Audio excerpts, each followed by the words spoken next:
Podcast Main Bola, ayo dengerin.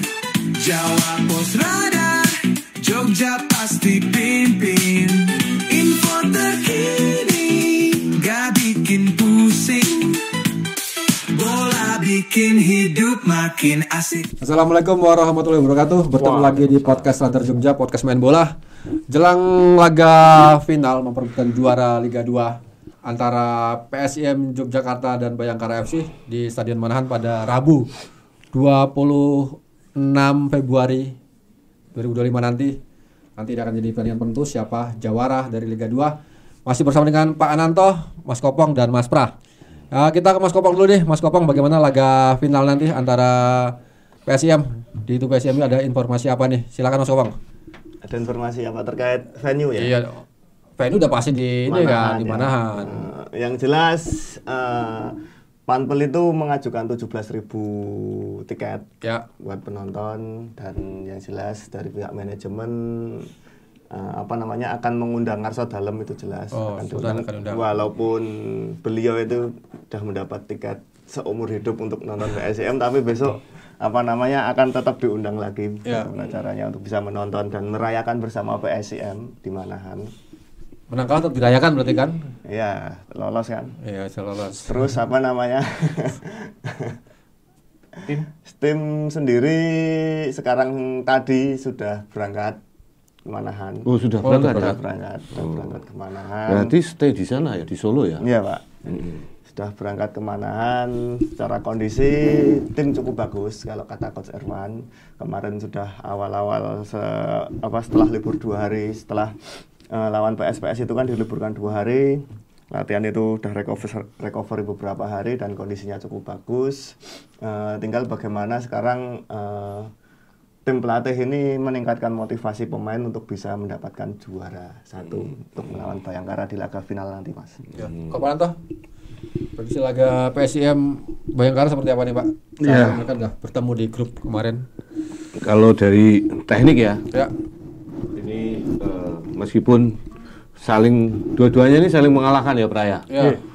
PSIM menang di kandangnya Bayangkara, tapi kalah di kandang sendiri. Ini di eranya Seto semua. Nah, ini sudah berubah. Ada beberapa orang yang menganggap bahwa Bayangkara ini punya pengalaman. Materi pemainnya jelas materinya di Liga 1.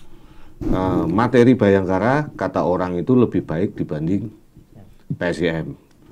Oke, itu kita setuju lah mungkin itu. Nah, hanya saja kembali lagi ke motivasi.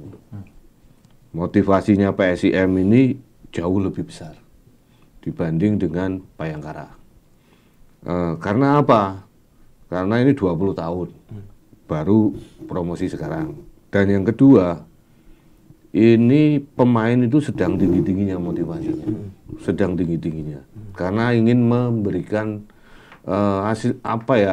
menyelesaikan lah misi ini secara sempurna. Dan memberikan ibaratnya ya, suguhan atau memberikan anugerah lah kepada persembahan kepada supporter, baik Brajamusti, Maiden ataupun kelompok-kelompok lain yang memang dari awal mendukung PSIM. Nah, motivasi ini menjadi hal yang sangat krusial besok, yang membedakan itu gitu kan. Bukannya saya tidak menganggap Bayangkara ini tidak termotivasi, pasti mereka termotivasi gitu kan. Tapi kadar motivasinya lebih tinggi di kubu PSIM. Tuh. Terus kalau dari materi pemain, oke, Bayangkara banyak orang yang bilang di atas itu, tapi secara permainan kolektif, PSIM masih lebih oke. Lebih oke dalam artian cara mainnya lebih enak. Kalau mungkin ada kelebihan individu pemain, itu mungkin ada di pihak Bayangkara. Tapi dari sisi kolektivitas, kita nggak bisa meragukan PSIM Jogja ini.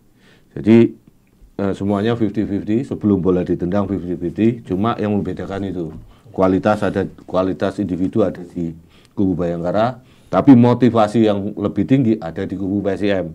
Tinggal nanti di lapangan seperti apa.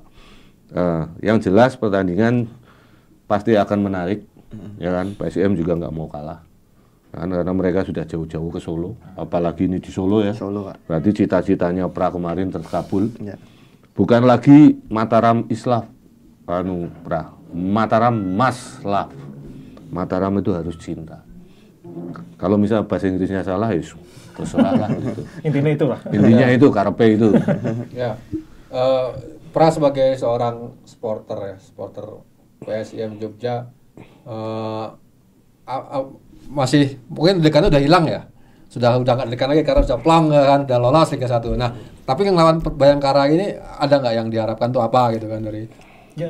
Ya kalau harapan itu kan saya seperti supporter yang lain kan, bablas ke itu pasti kan arahnya juara gitu ya. Tapi mungkin sedikit kan ya. Jadi memang ya kayak dulu mungkin Pak Anato sudah bilang ya, format kompetisi ini lebih menguntungkan PSIM, Pak. Lebih menguntungkan. Artinya kalau dulu itu kan masih ada babak pertandingan semifinal, kemudian masih harus. Jadi memang deg-degannya lebih terpotong ya. Artinya ini lebih menghargai tim yang jadi pemuncak klasemen.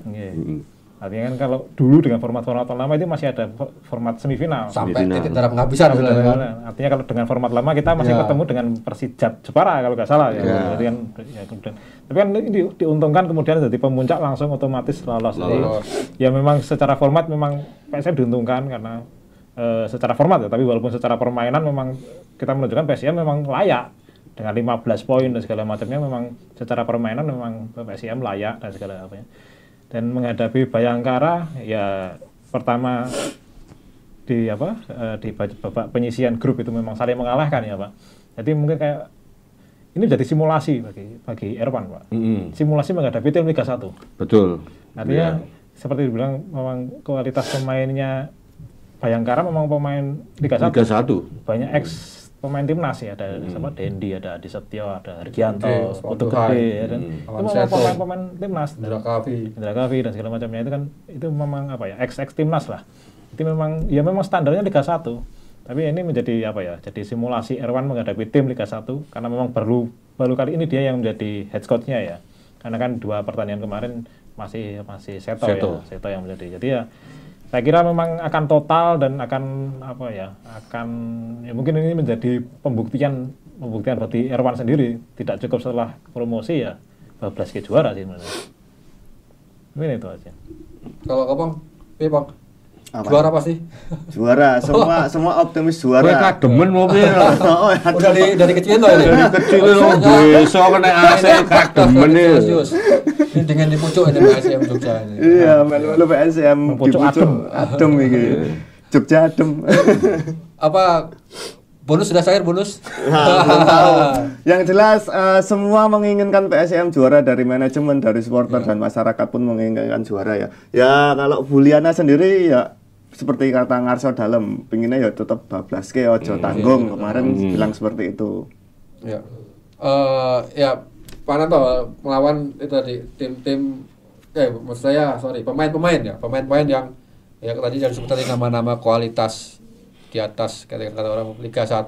Kunci apa menjadi kunci untuk dari PSM Jogja untuk bisa mengimbangi Bayangkara nantinya? Ya yang jelas PSM harus bermain dengan cara dan gaya dia selama ini. Intinya gitu. Jadi gaya dan cara main PSM ini sudah terbukti. 15 poin diputar babak 8 besar ini sudah jadi bukti kok. Ya kan? Kita nggak bisa mengesampingkan tim lain loh yang ada di satu grup dengan PSM. Semuanya juga materinya oke gitu. Meskipun secara kualitas tidak seperti Bayangkara. Cuma cara main yang diperagakan Erwan dengan gayanya dia selama ini menjadi nilai plus. Jadi jangan mencoba untuk mengubah gaya itu. Main seperti biasa. Karena memang ini keunggulannya PSM yang tidak dimiliki oleh tim-tim lain. Baik itu PSPS, Persiraja ataupun Bayangkara sendiri. Bayangkara dia mainnya pemainnya level Liga 1. Tapi gaya mainnya tetap gaya main sepak bola Indonesia sekarang. Belum advance. Kalau PSM saya menilai ini permainannya sudah advance. Sudah jauh di atas permainan tim-tim yang ada di Liga Indonesia. Bahkan di beberapa liga, tim-tim Liga 1, mungkin gaya mainnya PSIM ini juga lebih baik kok. Kita nggak bisa tutup mata itu. Dia nggak sama sekali pragmatis, tidak pragmatis, tapi mencoba bermain dengan cerdik, dengan cermat, dan mainnya enak. Kalau kita bermain dengan enak, penonton itu menyaksikan pertandingan juga enak, terhibur. Benar kata Erwan, filosofi Erwan itu ternyata bahwa sepak bola itu tidak hanya sekedar skor. Sepak bola ini ya harus dinikmati, baik oleh pemainnya ataupun oleh yang nonton, gitu, supporternya. Kalau pemain enjoy di lapangan, mereka memperagakan sepak bola bagus, menarik, cantik. Kita yang nonton juga terhibur. Ya kan? Nggak hanya melulu dengan skor saja. Apalagi ini partai final yang sudah sama-sama lolos. Ya, harapan kita PSIM harus bisa mempertahankan gaya itu. Ya kan? Ini gaya ini sudah terbukti kok. Membawa tim ini lolos. Nggak ada lawan kok di di putaran 8 besar kemarin. Ya. Dan nggak ada alasan kita pengen lihat gayanya PSIM yang lain, nggak ada alasan. Saya malah ingin melihat PSIM dengan bermain seperti gaya dia. Karena ya kita terhibur lah dengan gaya itu. Itu Bah. Ya. Saat ini saya masih di saat PSIM tandang ya ke Bayangkara itu saya sih ngeliat secara pertandingan justru imbang lah. Secara materi ini ya berimbang gitu. Tapi saat bermain di Mandala, emang kayak terjadi kejomplangan kualitas itu ketara banget waktu itu kan. Kok itu kalau kamu lihat kan apa yang jadi penyebab perbedaannya itu? Kenapa saat tandang tidak bisa menyamai pas saat bermain kandang? Kamu apa yang jadi hal seperti itu? Enggak, yang pertama mungkin tadi nyambung Pak Ananto dulu ya. Jadi memang dari rekornya Erwan di Liga 2 ini ya. Jadi kan 7 kali bermain, 6 kali menang. 6 kali menang dengan Persiku yang di babak terakhir, babak penyisihan. Artinya dengan gaya permainan itu sudah terbukti. Ya, benar. Dan tetap mungkin tetap itu sudah diantisipasi oleh Bayangkara ya. Karena memang secara permainan sudah berbeda dengan gayanya Seto gitu loh. Nanti nyambung kemudian ke pertandingan head to head di Bayangkara itu. Yeah. Kalau saya tidak salah ingat ya, dulu itu kalau ya Pong, itu dia Seto itu beralasan kebugaran pemain ya, kalau nggak salah itu ya.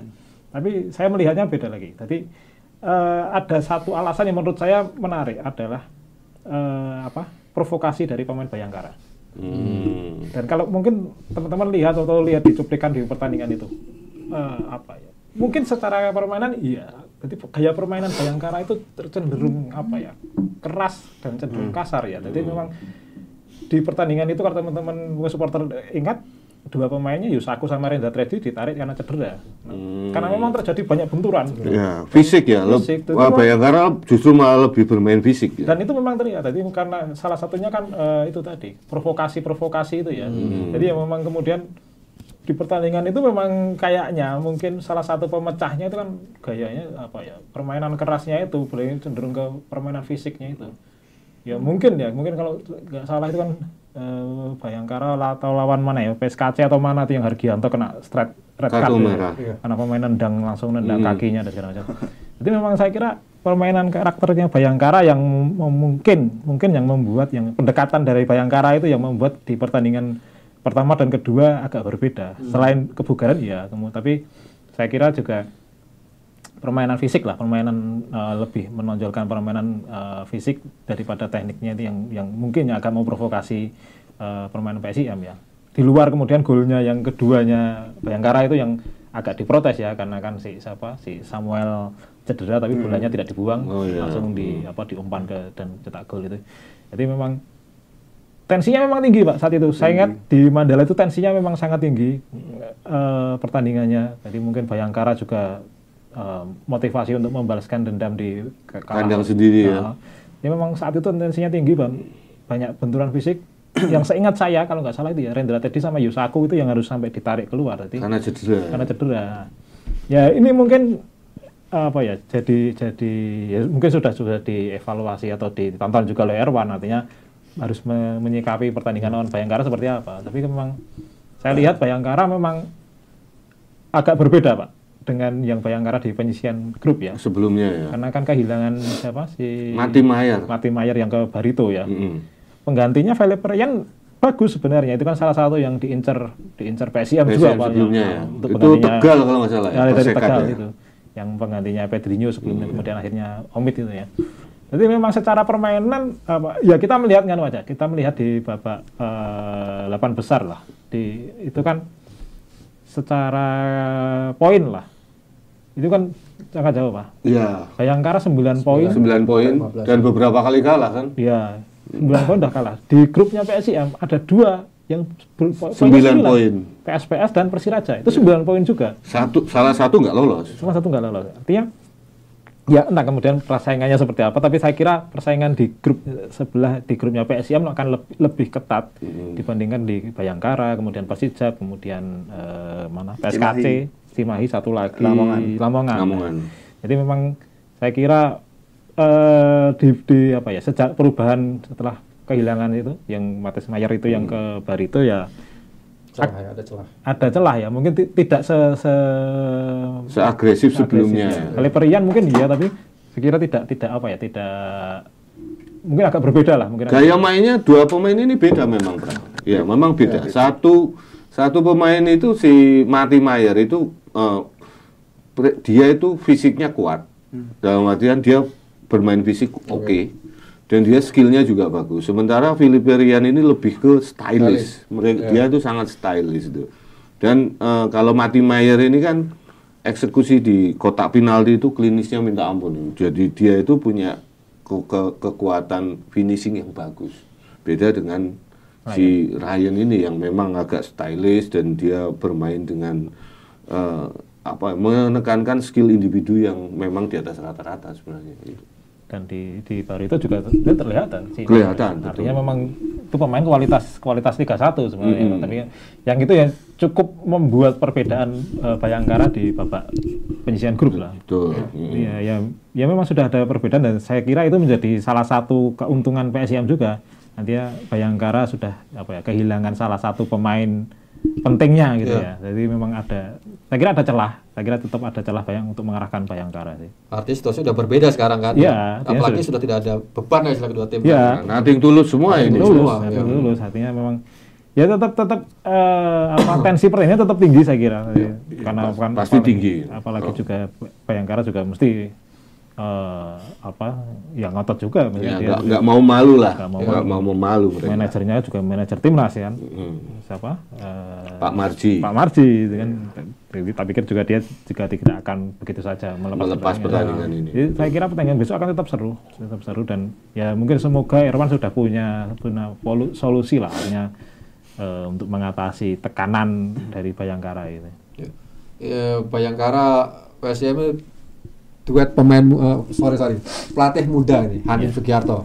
Usia masih 30 tahun ya, dengan Erwan ya udah kepala 4 mungkin, tapi saya masih pelatih. Ya, sama-sama pelatih muda lah maksudnya. Gimana nih Pak? Pandangan Pak Nanto sendiri tentang pelatih muda ini?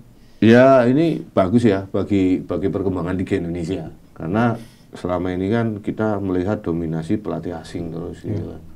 Bahkan di Liga 1 itu kan cuma pelatih itu aja kayaknya. Ya, Imran dan meskipun pelatih asingnya banyak, tapi pelatih asing ini cuma muter-muter saja. Ya kan? Peter Wisrai ya. Coba kayak Milomir Selsiza ya. Itu pernah melatih berapa klub aja di Indonesia. Kemudian Almeida. Itu berapa klub yang sudah dia pegang. Dan pelatihnya itu saja gitu kan. Meskipun asing, ya itu saja gitu kan. Kemudian siapa pelatihnya Respide dari Persita atau siapa gitu. Kemudian yang baru kemarin Vega yang pegang Madura ya kalau nggak salah. Ini juga pelatihnya cuma muter-muter itu tok gitu. Meskipun pelatih asing ya itu tok. Tapi dengan munculnya pelatih lokal kayak Erwan, kemudian yang dari Bayangkara ini lebih bagus ya. Perkembangan sepak bola Indonesia jauh lebih bagus dan biasanya pemain-pemain muda ini sudah melek perkembangan sepak bola modern. Kayak Herwan ini, meskipun muda, tapi dia kan tahu sepak bola yang enak itu seperti apa, sepak bola yang benar itu seperti apa. Dan dia nggak kolot. Itu bedanya pelatih muda dengan pelatih yang memang sudah punya pengalaman yang lebih gitu kan. Ya saya tidak meremehkan pelatih yang sudah punya pengalaman tinggi, itu jam terbang tinggi.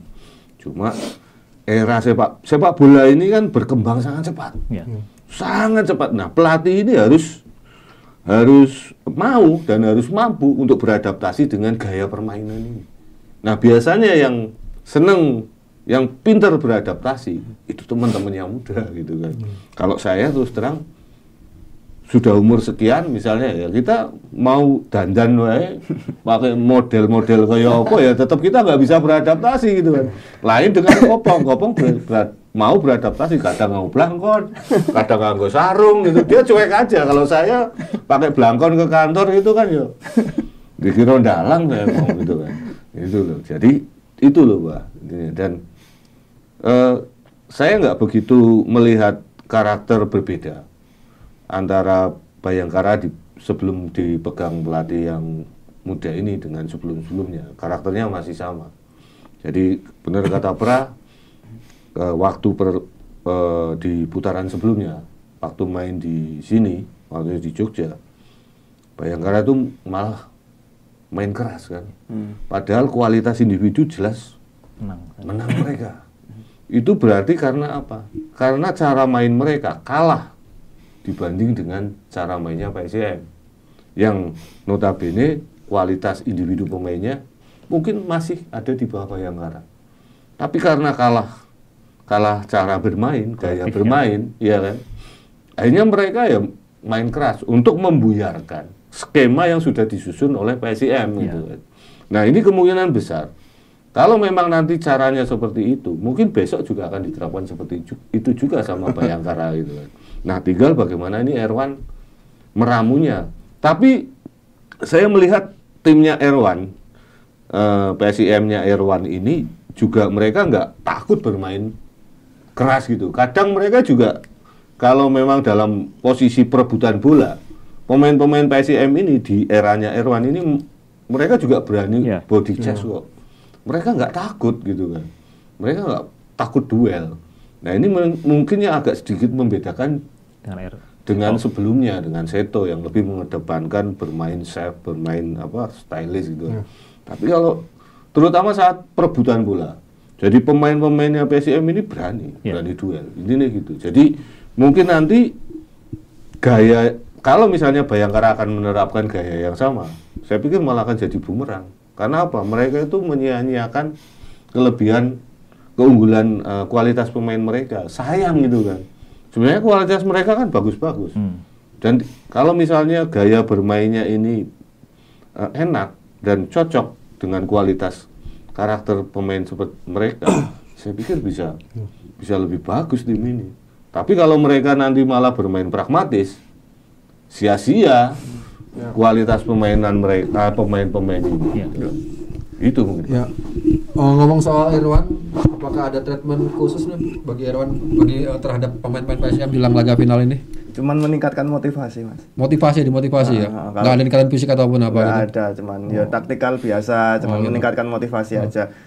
Ya walaupun ini sudah naik ke Liga 1, tapi kan harapannya teman-teman PSIM ini kan bisa tetap juara di Liga 2, Mas. Ya. Untuk si ikan lele juara ini Ravina apakah sudah fit 100% atau masih ada? Sudah fit. Berarti besok bisa main lepas ya, bisa main lepas. Perform lagi ya. Nah, Erwan juga bilang seperti itu, Mas. Teman-teman pemain pasti ingat pasti akan bermain dengan lepas dan berjuang secara mati-matian ya, karena kan mengingat lagi kan target sudah tercapai, tapi ya kalau bisa juara kan ini bonus, tapi yang jelas pemain akan bermain lepas. Kok sudah berangkat ke Solo ini memang direncanakan jauh-jauh hari atau gimana? Ya kayaknya memang direncanakan jauh-jauh hari. Kan belum pernah adaptasi lapangan di sana, toh, Pak? Belum pernah main di mana? Belum pernah. Terakhir 2021, Pak. Itu berbeda lapangannya sekarang. Itu udah ganti ya? Berbeda ada ganti. Gitu. Berarti timnya di sana terus nggak balik sini? Ya kayaknya seperti itu, Pak. Terus dari manajemen apakah membuka diskusi, membuat ruang diskusi dengan supporter tuan rumah? Ya kita tahu kan agak ada banyak friksi di masa lalu ini, kira-kira gimana Bang manajemen kemarin? Sudah sih, kalau dari Panpel sendiri setiap hari kayaknya juga ke sana mengecek soal stadion dan apa keamanan, kepolisian dan sebagainya. Teman-teman supporter pun kayaknya juga sudah membuat pertemuan sendiri, Pak. Kalau musim baru sudah berarti ketemu sudah silaturahmi dengan teman-teman supporter Solo ya. Kan harapannya kan di sana kan seperti harapan kita juga kan, Mataram is love. Mas love. Ya. Tapi kalau balik lagi ke tim, ada sedikit 3 pemain yang cedera. Waduh. Siapa nih? Omid belum cedera? Belum 100%. Masih hamstring atau apa gitu. Terus ada Gulam, ada Masuni juga. Arliansyah? Arli bisa kembali. Sudah dipastikan kembali. Sudah ikut tim lagi ya? Sudah dipastikan kembali. Karena ya Indonesia kan kalah toh, sareng ngopo meneh atau bali ning PSM aja. Main-main sudah mau juara, ngangkat piala mungkin ya. Enak ya. Nggak ngangkat piala di Cina, ngangkatnya di Solo. Ya. Lumayan. Semoga gitu ya. Mungkin akan menjadi keuntungan sendiri kembalinya Arli ini besok. Tapi Omid ini kira-kira cederanya ini memang parah atau gimana Bang? Apa hamstring ini kan kalau proses profesional ya paling enggak 1 bulan itu ya paling cepat lah gitu. Tapi kemarin kan dia sempat main juga ya. Sampai babak kedua dia main. Pergantian ya. Sebagai pemain pengganti. Tapi di akhir-akhir pertandingan dia juga kelihatan sudah terpincang-pincang gitu kan. Nah, kira-kira gimana? Ada informasi dari tim medisnya PSIM kalau kondisinya Omid ini? Belum, Pak. Cuman kan ya tetap ikut latihan ringan, ikut latihan sendiri gitu.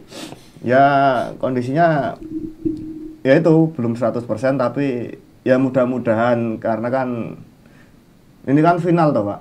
Semua pemain kan pasti akan berlomba-lomba yang akan memberikan yang terbaik untuk PSIM, Pak. Kemungkinan main nggak si Omid meskipun hanya separuh babak? Main separuh babak. Masuk atau PSB 2 tetap menit ya. tentang bola itu. Tentang bola. Bawa waktu di akhir. Seneng ya. Tapi itu 3 pemain asing sudah dipertahankan ya untuk Liga 1 ya? Udah pasti itu? Udah pasti. Oh gitu. Udah statement bulian. Oh, berarti Yusaku, Omid sama Rafinha. Berarti masih tinggal tambah 5 pemain asing lagi. Ya. Kan kuotanya 8 gitu.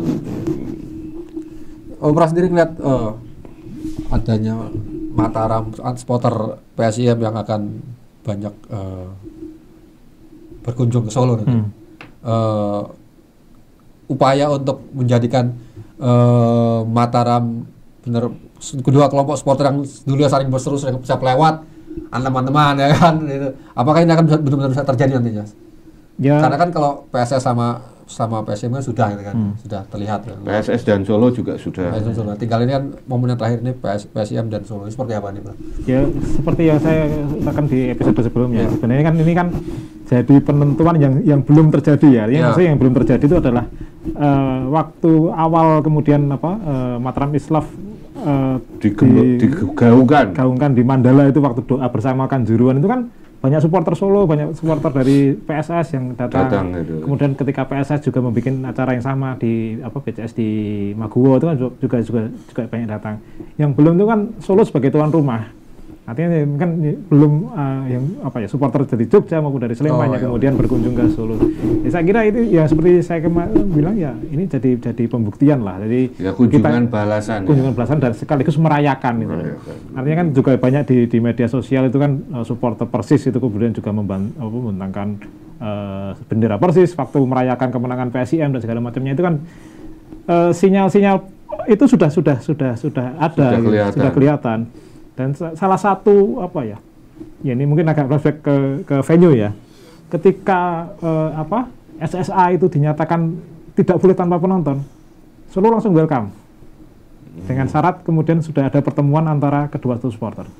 Jadi Solo sudah perizinan dari Distrik Pora Solo dan segala macam langsung turun. Artinya cuma ada mungkin harus mempertemukan antara kedua supporter, dan itu kan tidak ada masalah. Berarti sudah terjadi ya pertemuan. Iya, artinya kemudian langsung diputuskan venue-nya pindah di Solo itu kan begitu cepat.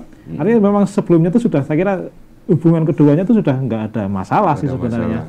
Ya memang kemudian memang harus dibuktikan di besok ya, waktunya ketika ada ribuan supporter yang berbondong-bondong dan segala macamnya itu, saya kira ya mungkin di media sosial kan juga ramai ya, artinya kebiasaan buruk supporter Jogja ya mungkin kebiasaan player kebiasaan itu yang mungkin yang harus sedikit direm lah.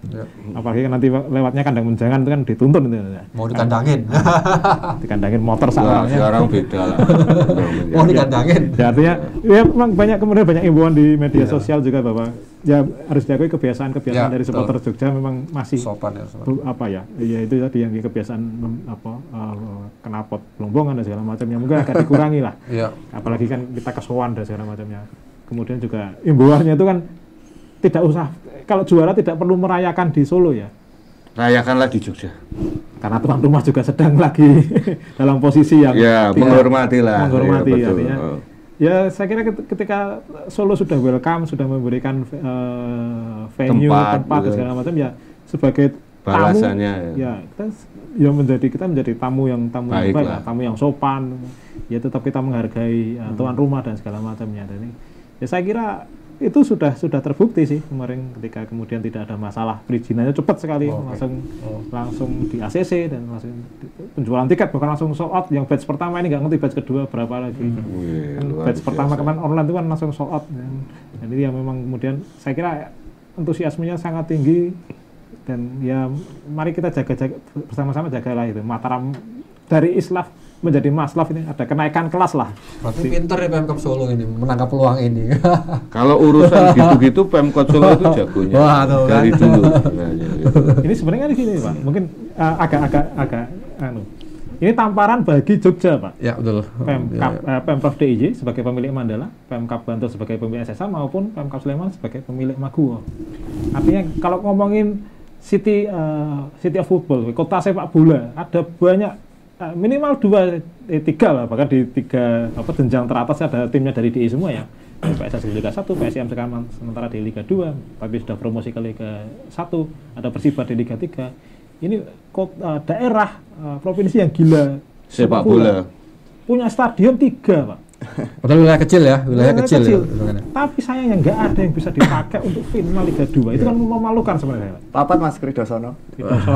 Itu stadion kayak gitu. Ya maksudnya kita punya stadion 3 stadion tapi 3-3-nya tidak bisa dipakai, bahkan harus pinjam ke Solo. Itu menurut saya ngisi di sini. Ya. Harusnya sebagai ngomongin sebagai kota sepak bola. Kota sepak bola ya, mosok iya ada 3 stadion, 3-3-nya nggak bisa dipakai. Tapi memang itu realitasnya. Jadi mungkin teman-teman yang yang kemarin agak menyoroti dari Pemkab Bantul, ya memang kondisi stadionnya itu sama kayak Mandala, stadionnya rusak. Jadi memang mereka juga tidak mau memberikan resiko kemudian kondisi rusak, ada ribuan supporter masuk, nanti kalau ada apa-apa mereka yang dipecat. Mereka yang disalahkan kan memberi izin. Kan dia memberikan syarat boleh dengan supporter, tapi PSIM dan Polda yang melakukan asesmen. Artinya kalau ada apa-apa bukan salahnya dari Pemkab. Itu kan kondisinya sama dengan Mandala, Pak. Mandala tribun atas itu tidak boleh dibeli, tidak boleh penonton. Itu karena memang hasil asesmen menyatakan bahwa itu nggak aman ya. Tidak aman. Itu sama mereka di Bantul. Di Bantul itu bahwa sejak kalau gempa 2023 bulan Juni 4 Juli dan itu ada kerusakan di bagian tribun. Itu saya kira memang sudah tepat kemudian dari Pemkab Bantul tidak memberikan izin karena dia terlalu beresiko juga. Ada ribuan supporter, bahkan kemarin mengajukan 15.000, kalau 15.000 masuk semua, ada apa-apa dengan ini kan terlalu beresiko gitu loh. Jadi saya kira langkahnya tepat, tapi memang kemudian ini menjadi tamparan bagi Pemkabnya sendiri, dari Pemprov DIY maupun dari Sleman. Ada 3 stadion kok 3-3-nya nggak bisa dipakai. Mungkin yang terdekat Maguwo ya, kemarin statementnya dari Menteri PU itu menyatakan setelah Lebaran. Ya semoga memang sudah bisa setelah Lebaran, jadi ya agak nganu ya menurut saya ada 3 stadion yang istilahnya bertaraf internasional ya. Karena tidak ada yang bisa dipakai itu kan ya mungkin tamparan bagi Pemda di DIY sih sebenarnya. Ya, jadi sebenarnya ini agak melebar ya. Kalau tadi pernah menyinggung masalah Pemkot, kenapa kok nggak begitu gercep lah ya? Gercep melihat peluang. Ini sepak bola itu sebenarnya peluang. Jadi Solo itu nggak punya apa-apa. Kota itu nggak punya industri, nggak punya lahan, nggak punya sawah, nggak punya lahan pertanian. 44 km persegi, dia ada bentuk perkotaan aja. Tapi di situ fasilitas pendukung itu komplit, mulai dari hotel, fasilitas akomodasi itu ada semua. Bandara juga dekat, hotel baik bintang sampai bintang 5 juga ada. Kemudian tempat-tempat perbelanjaan di situ ada. Tapi kalau hotel banyak, nggak ada pengunjung, tidak ada event, nggak ada yang masuk, ya percuma kan? Biaya jadinya, kos kan. Akhirnya Pemkot ini kan mikir bagaimana caranya agar hotel ini ada pengunjungnya. Ya salah satunya mencoba menarik event-event ke situ. Sepak bola ini sebagai event, makanya Persis itu yang dulu terpuruk dipush bagaimana caranya agar naik. Nggak hanya Persis, sebelum Persis bangkit, Solo ini kan mengundang tim, Pelita Solo, Persija tim gitu kan. Dulu saya waktu masih seperti Mas Kopong ya, tapi nggak kayak kedinginan seperti ini. Waktu saya liputan gitu kan, saya itu setiap musim kompetisi, saya waktu di sana itu masih aktif Persija tim Solo FC. Setiap musim kompetisi mau mulai, jadwal ini kan keluar. Banyak teman-teman hotel itu yang meminta jadwal pertandingan ke saya, terutama tim-tim yang mau tanding ke Solo. Mereka minta jadwal itu. Agar apa? Agar mereka hotel-hotel ini bisa menge-approach, bisa melobi, menawarkan bahwa ini kalau mau main di Solo nginep di tempat kami, gitu. Ini kan marketing, teknik marketing ini. Nah, di Jogja ini ada 3 klub loh, yang punya potensi besar, dan mereka punya basis supporter yang besar juga. Bantul gitu kan, kemudian PSIM, kemudian PSS. Belum lagi klub-klub lainnya kayak Kulon Progo gitu kan, ataupun Gunung Kidul mungkin nanti kalau tersengat dan mulai bangkit gitu. Saya pikir ini potensi besar. Dan satu tim yang kesini gitu, misal contoh, berapa sih tim yang kesini? Kalau misalnya mereka away, paling nggak mereka bawa 18 pemain. 18 pemain, ofisialnya berapa? Yang paling nggak ada 25 orang satu tim itu. 25 ini butuh berapa kamar? Kan sekarang 13-14 kamar. Ya kan? Sekarang dodolan, kalau kita jadi orang hotel itu 14 kamar dodolan itu ya angel loh. Sulit loh bener, nggak gampang loh. Nah, ini banyak tim, 3 tim. Terus kemudian Kopong pernah bilang yang sangat fenomenal gitu. Kalau ada pertandingan di satu stadion itu dan itu banyak supporter, itu akan menimbulkan apa Bang? UMKM. Menimbulkan denyut ekonomi di sekitar supporter itu. Iya Bang ya. Ya benar Pak. Luar biasa. Kalau salah Pak. Ya, saya mencuplik omongannya ya. Di situ banyak SPG gitu kan. Bahkan SPG arem-arem juga jualan di dalam stadion. Jadi dulu waktu saya di Manaan di Street dari itu saya seneng itu lihat SPG arem-arem itu. SPG arem-arem itu dodol arem-arem, kita makan di situ. Dan mereka penjual-penjual ini rata-rata itu mengadu nasib saat ada pertandingan. Mereka tahu jadwalnya kok. Kalau di Solo itu mayoritas dari wilayah sekitar Kedungombo itu. Jadi mereka ngeluru ke situ satu bis kecil, dia cuma dodolan air mineral, baik air mineral sama arem-arem itu. Makanya sama teman-teman wartawan SPG arem-arem.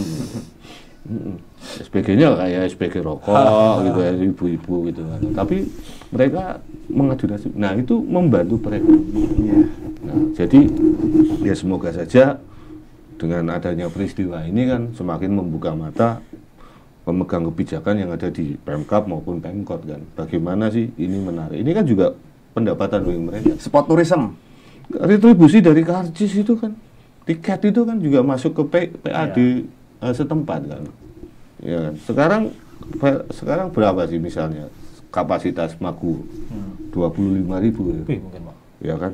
Itu korporasi tiket yang masuk ke Pemkab itu ya juga lumayan. Ya kan? Belum lagi di sekitar tempat itu, tempatnya Elang kan dekat dengan Maguwo. Ibunya Elang misalnya dodolan warung itu juga laris gitu kan. Ini tempatmu yang di dekat SSA itu misalnya kue dodolan gedang goreng di situ juga laris gitu. Jauh Pak, Jalan Paris ya. Seandainya gitu. Jadi ini menarik itu, Bang. Pak Ananto kan dia lama di Solo ya, di Sragen tadi mungkin. Jadi memang sama Pak, artinya kayak kemarin PSS waktu di SSA itu kan mie ayam nanti sampai sold out. Gitu. Sate Kelata. Yes. Itu dari supporternya aja loh, Pak. Dan itu nggak ada komplain, nggak ada berita minor loh. Nggak ada. Terkait itu, dan semuanya itu bayar loh. Iya. Hebat loh. Beda supporter zaman saya dulu gitu loh. Sekarang beda, semuanya bayar. Supporter itu hebat sekarang. Mereka malu kalau nggak bayar, ya kan? Bukan kayak Kopong, Rojali nih Kopong. Rombongan jarang beli dia. Ya, artinya sebenarnya multiplier effect itu banyak, tapi sayangnya itu tidak ditangkap oleh DIY lah. Ayo kita punya 3 stadion tapi sayang tiga-tiganya tidak bisa dipakai. Apalagi ini kan laga besar tuh. Besar final. Tidak selalu ada tiap saat kan, tiap tahun gitu. Ya, artinya sebenarnya itu mungkin saya disayangkan itu bahwa kita punya 3 stadion yang gede tapi semuanya tidak bisa dipakai. Dan ya nggak hanya itu. Yang apalagi kalau di Solo itu apalagi stadion ya, lapangan desa, lapangan kampung itu semenjak rencana Piala Dunia itu hampir semua lapangan kampung yang ada di kota Solo itu diperbaiki standarnya internasional untuk training ground bagi negara-negara timnas yang akan berlatih di situ. Dan ini juga gercepnya Pemkot. Ada peluang mereka mengajukan diri. Sebenarnya kan Jogja kan banyak, Pak. Rencananya mau dijadikan tuan rumah Piala Dunia toh. Nah, tapi kan terus entah apalah itu akhirnya kehilangan lampu ya. Mungkin gini, Pak. Tadi Solo kan juga menangkap peluang di Liga 3, Pak. Betul. Jadi tuan rumah. Artinya bahkan itu di lapangan loh sebenarnya. Ya, lapangan Kota Barat. Ya. Terpakai Sriwedari yang selama ini nganggur untuk cuma latihan Persis sekarang kepake. Artinya lapangan Bluluan kepake. Luar biasa. Ya, artinya DIY itu banyak lapangan ya. Kita punya apa? Yes, Pakem. Pelatihannya PSS itu Pakem. Karang, Mingguran, Kridosono, Sambego, Karang. Lapangan Karang kan, nggak apa-apa lapangan Kridosono kalau ditata seperti Sriwedari bahkan juga bisa dipakai. Kridosono ini bisa dipakai. Ya, artinya sebenarnya peluang itu jadi kata City of Football itu ya. Sebenarnya kalau niat itu kan banyak. Infrastrukturnya Jogja nggak kalah. Hotel banyak dan ada bandara juga ada. Lebih komplit. Jogja itu lebih komplit. Tapi itu tadi artinya kita lapangan banyak tapi itu tidak dimanfaatkan oleh Pemkab maupun Pemkotnya Pemprov DIY termasuk Pemprov DIY. Jadi ya menurut saya agak disayangkan ini.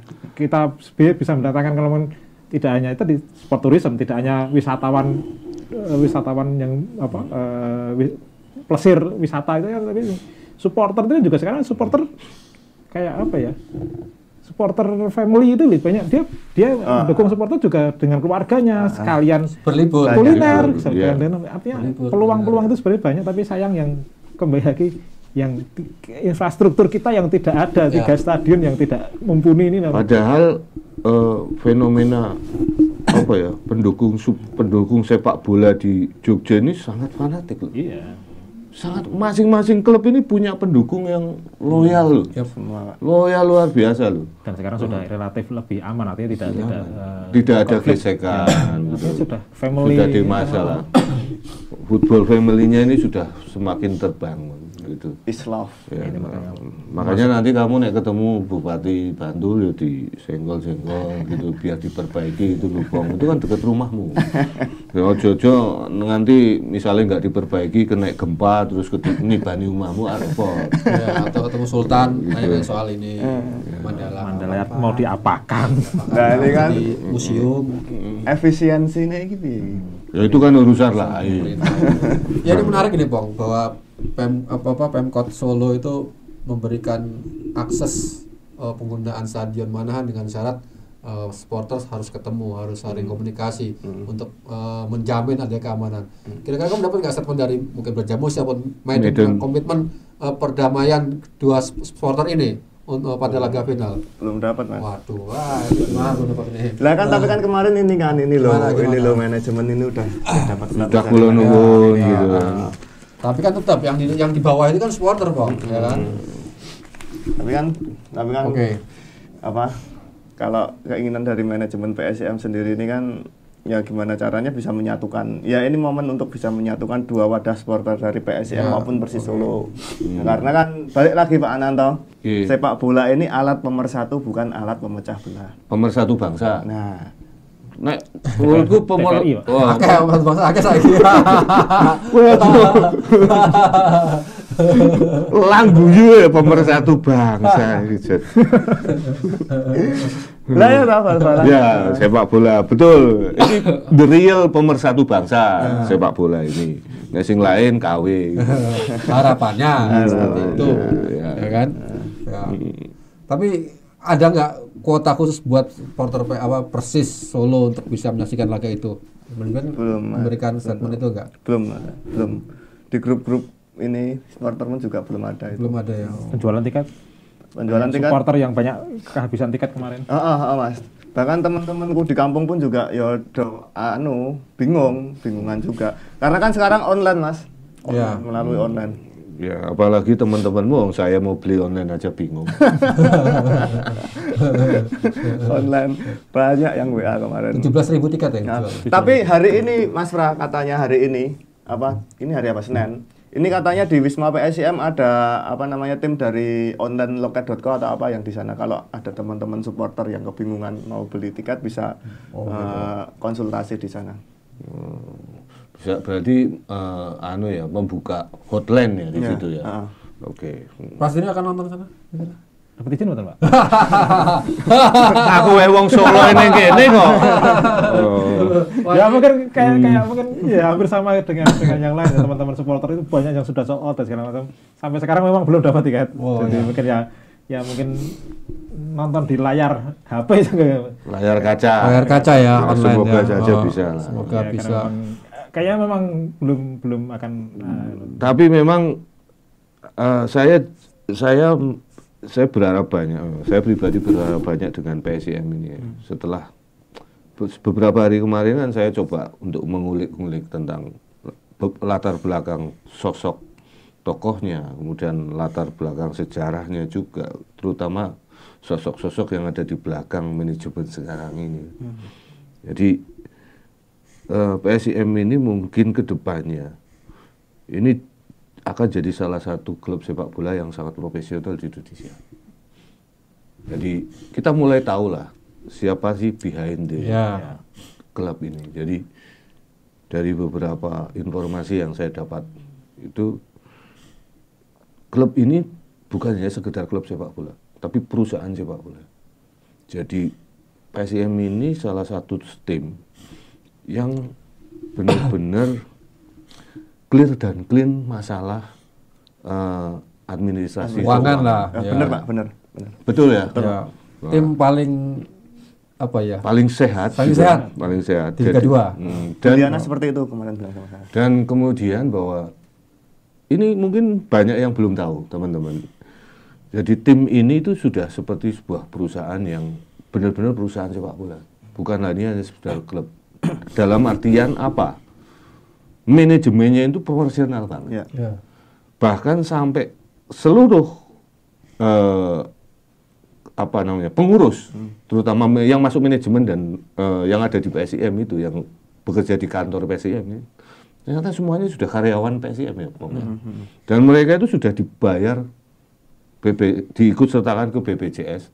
Bahkan untuk masalah perpajakan, tim ini clear, sangat clear gitu kan. Saya ini lagi nggak bakul kacang loh, ya. Ibaratnya yang saya tahu seperti itu, dan targetnya ke depan ini nggak main-main. Ya. Dan di sini sudah ada rencana untuk mencari lahan untuk membuat training ground. Ya. Kemudian manajemen ini sudah menyebar tim sendiri untuk mencari scouting dari SSB yang ada di Jogja untuk mencari tim muda gitu kan. Dan ini menurut saya mungkin ini berbeda dengan tim-tim yang ada di Liga Indonesia lainnya ya. Yang kebiare pemainnya gede-gede, mahal-mahal, tapi secara internal mereka itu sebenarnya keropos. Penting kebiare. Ya, mereka itu tapi tim ini enggak. Ya. Makanya saya sering kali ngomong ke Kopong, gimana ini finansialnya? Ternyata nggak masalah. Dan yang saya kan tahu, maksudnya ya saya lagi nggak kemaki gitu ya. Kita tahu lah, seperti apa sih membiayai klub sepak bola. Seperti apa mencari orang yang mau untuk membiayai tim sepak bola. Ini nggak semuanya mau loh. Bagi sepak bola Indonesia ya. Apalagi sepak bola Indonesia. Istilahnya. Apalagi PSIM. Ya kan? Nggak ada untungnya. Iya, di Liga 2 gitu kan. Kita lihatlah sekarang. Tim-tim yang awalnya naik. Rans contohnya. Sekarang kan rontok. Karena apa? Ownernya itu bahwa naik terus kemudian turun, kan ada rasa ketidakpercayaan pada wah ini saya ngurus sepak bola kok seperti ini. Tapi ini yang menarik apa? Ini kan PSIM nggak setahun langsung promosi. Kan dari 2019 gagal. Tapi investor ini mau tetap percaya gitu kan. 2020 gagal juga kena Covid. 2021 nyaris lolos, gagal lagi. 2022 gagal lagi, zaman eranya Kasar tadi. Gagal. Ya. Sekarang 5 tahun loh, bayangkan. Baru promosi. 5 tahun ini merayu sponsor. Ya, bukan masa sponsor. Kalau sponsor itu paling cuma berapa persen? Investor loh ini. Untuk bertahan ya, Pak. Ya, investor loh yang paling besar. Apa ya? Menjaga kepercayaan investor agar mau menaruh investasinya selama 5 tahun ini kan bukan perkara yang mudah. Dan orang-orang yang ada di manajemen ini bukan main-main. Karena saya tahu apa namanya sulitnya. Orang adoh kita mau tarkaman gitu aja, ya kan? Tarkaman kita cari duit aja sulitnya minta ampun, gitu kan? Ini loh bukan 1M 2M, paling enggak PSM keluar 40M untuk satu musim minimal loh. Ya angkanya sekitar itulah. Ya kan kalau perusahaan ini sehat dan ini semuanya clear semua. Dan investornya ini nggak kapok. Sampai tim ini promosi. Dan setelah ini naik pasti nanti akan ada langkah-langkah lain yang akan dilakukan manajemen. Yang penting manajemen ini nggak kapok dan orang-orang ini nggak hilang gitu loh. Kalau orang-orang ini hilang repot lagi. Makanya ya itu kan? butuh supporter untuk menjaga kepercayaan investor juga ya. Dan yang perlu kita perlu kita apresiasi lah.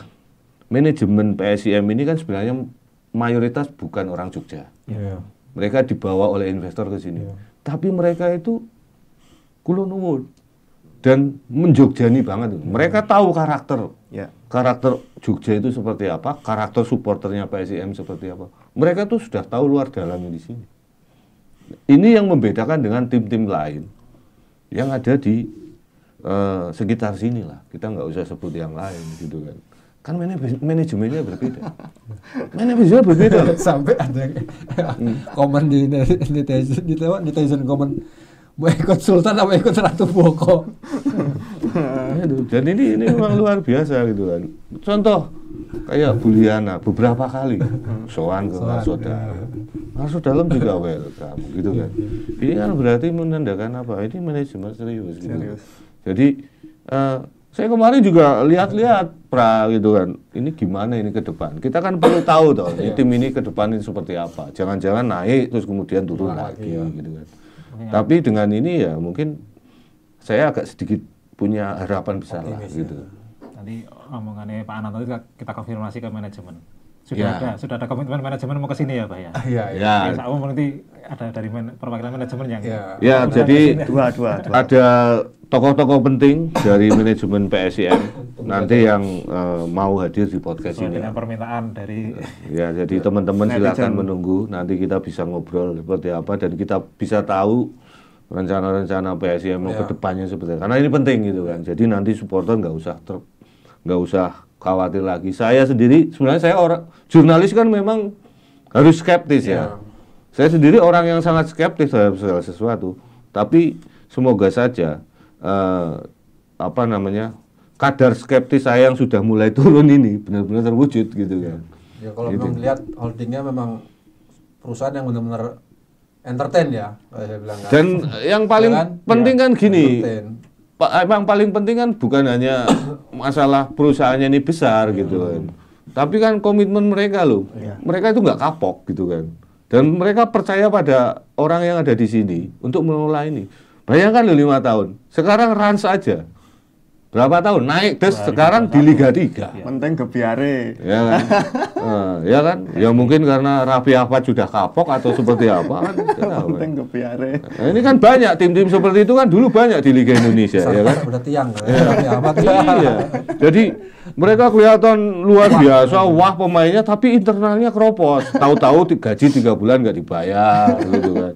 Tahu-tahu kemudian pemain kontraknya nggak dibayar sampai selesai, pelatih nggak terima gaji, bahkan tim yang sebesar PSM itu kan kita masih sempat dengar tidak digaji, ada keterlambatan gaji dan sebagainya gitu, meskipun gaji terbayar tapi kan terlambat gitu. Ini ya moga-moga ini nggak terjadi di PSIM gitu kan.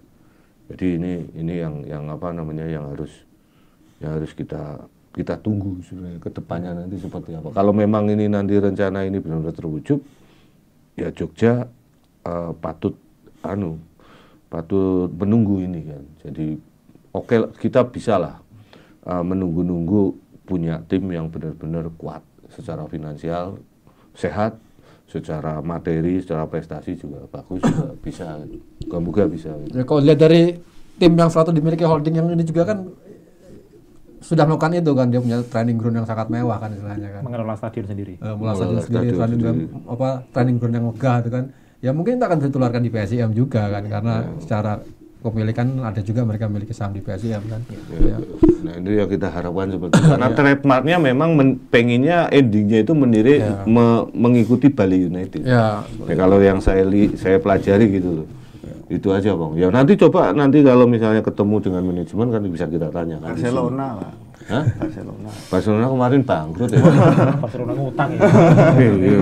Itu juga mismanagement terhadap mismanagement juga Barcelona. Ini salah satu tim yang mismanagement itu ya Barcelona. Coutinho larang-larang ya Rano. Ya Pak, kalau melihat PSIM dengan investor seperti sekarang ke depannya, kamu sebagai supporter PSIM harapannya seperti apa? Apakah itu akan bisa terjadi gitu? Ya, pandangan kamu? Ya tetap sebagai tim sejarah, tim legendaris ya saya pikir kembali ke habitatnya lah, artinya bukan kemudian di Liga 2, bukan sekedar juga Liga 1 hanya targetnya bertahan atau hanya sekedar ikut kompetisi, tapi saya kira juga mungkin dalam beberapa tahun ke depan ada target-target lebih jauh lah, artinya entah itu kemudian raise title atau mengejar juara dan segala macam. Jadi saya kira memang mungkin tidak dalam waktu dekat ya Pak, artinya kemudian PSIM dalam kerangka kemudian harus bersaing dengan Persebaya, Persija di papan atas itu memang ya, Pak, harus ada proses, harus melewati proses semuanya. Seperti hanya tadi Pak Nato bilang, sejak diakuisisi tidak langsung promosi, ada proses 5 tahun kemudian kita promosi. Jadi, setelah promosi ya juga tidak langsung kemudian kita harus di papan atas gitu. Ya ibarat kita membangun rumah lah. Kita mau membangun rumah 3 lantai, itu kan otomatis kita perlu proses, bangun pondasinya dulu, terus bangun lantai dasar, lantai pertama, lantai kedua, terus kemudian lantai ketiga, atau kemudian nambah rooftop. Ini kan prosesnya lama. Ya bisa aja dalam proses cepat bangun 3 lantai gitu, tapi kena angin ambruk. Penting gebiare. Nah itu yang tadi saya bilang, internalnya keropos itu. Nah ini kan, ya kayak apa betul Pak itu. Ya, kita kembali lagi ke pembahasan laga lawan Bayangkara besok. Kamu prediksi lawan Bayangkara besok gimana nih? Berapa skornya? 2-1. Untuk menang PSIM lah. Langsung pede gitu. Sampai golnya. Rafa karo Roken. Sama Arli. Ya, Arli. Prah gimana Prah? Ya, tetap menang. Menang ya. Angkat piala ya tetap ya. Angkat piala. Angkat piala. Yang sudah kita tunggu-tunggu. memang kemudian jadi 20 tahun ya akhirnya semoga besok bisa terrealisasi. Pak Nanto sendiri? Ya, kalau saya sih harapannya jelas PSIM harus bisa menyelesaikan misinya kan. Misinya sampai mereka itu mengangkat trofi ya. Jadi kalaupun nanti tidak mengangkat trofi pun kita tetap bangga. Iya. Kita tetap bangga. Yang tercatat itu meskipun di juara, tapi tercatat dalam sejarah itu promosi. Ya. Yang tercatat dalam sejarah itu hanya yang dikenang orang itu hanya juara Liga 1. Ya kan. Jadi kalau misalnya kita promosi ini juga prestasi. Ya. Nggak bisa kita bilang nggak juara gitu. Loh, promosi ini lebih berprestasi. Ya. Nah, itu Pak. Oke, baik. Apa nih? Diomongke sing sesuk H+1 bareng. Oh iya. Iya. Wis ditugasi soalnya iki wis gulang-guling wawancara Rono Rene nulis oke. Ya. Untuk pemirsa podcast Antar Jogja jangan lupa ya. Beli edisi spesial itu ya. Edisi khusus tanggal 27 kita akan terbit. Apa nih ada apa aja yang spesial kira-kira Mas Kopong? Sebutin aja nih. Ini hasil ramuan Mas Kopong dan tim redaksi nih. Ojo liputan padusan. Apa nih? Satu aja apa nih kira-kira? Yang istimewa dari hari Kamis besok di Antar Jogja. Setelah promosi ini pasca ya nak bar ya. Pasca promosi ini apa yang dilakukan manajemen ini ada nanti akan ada semua ya. Rahasia setelah ini ya. Kalau dari Mas Pras sebagai editor ini? Ya memang sudah kita konsep, memang semoga sebagai happy ending itu sesuai dengan harapan dan cita-cita kota ini mau juara. Ya harapan saya edisi ini memang edisi saat edisi juara. Nah, teman-teman juga mendapatkan edisi spesial saat PSIM juara. Harapannya sih. Ya, pokoknya tunggu aja tanggal 27. Silakan pre-order, datang ke Radar Jogja bisa, nanti juga WA outline-nya Radar Jogja juga bisa. Silakan. WA dari sekarang juga bisa. Oke. Pesan saya biar nggak kehabisan. Waktu sudah ditulisan. Pengalaman kemarin ya, mungkin kemarin ya Pak. Edisi 18 ya. Iya. Saya kira mungkin saya mewakili redaksi mengucapkan terima kasih, saya lagi minta maaf ya terhadap teman-teman supporter ya. Banyak sekali yang datang, sampai sekarang masih banyak yang mencari ya. Yang dari luar kota juga. Jadi saya kira ya mungkin dari redaksi mungkin tidak mengantisipasi akan seperti itu. Jadi terima kasih apresiasi dari para supporter dan sekaligus kita minta maaf karena belum bisa memenuhi semua ya. Jadi kita ganti besok lah. Kita ganti besok. Oke, pemirsa apapun hasilnya, supporter PSIM menang kalah kita tetap Mas Love, jaga keamanan di kota tetangga, kita jaga keamanan supaya nama sepak bola Jogja tetap baik dan harum di dunia persepak bola Indonesia. Ya. Sampai jumpa podcast hari ini. Assalamualaikum warahmatullahi wabarakatuh. Podcast Main Bola, ayo dengerin. Jawa Pos Radar, Jogja pasti pimpin. Info terkini, gak bikin pusing. Bola bikin hidup makin asik.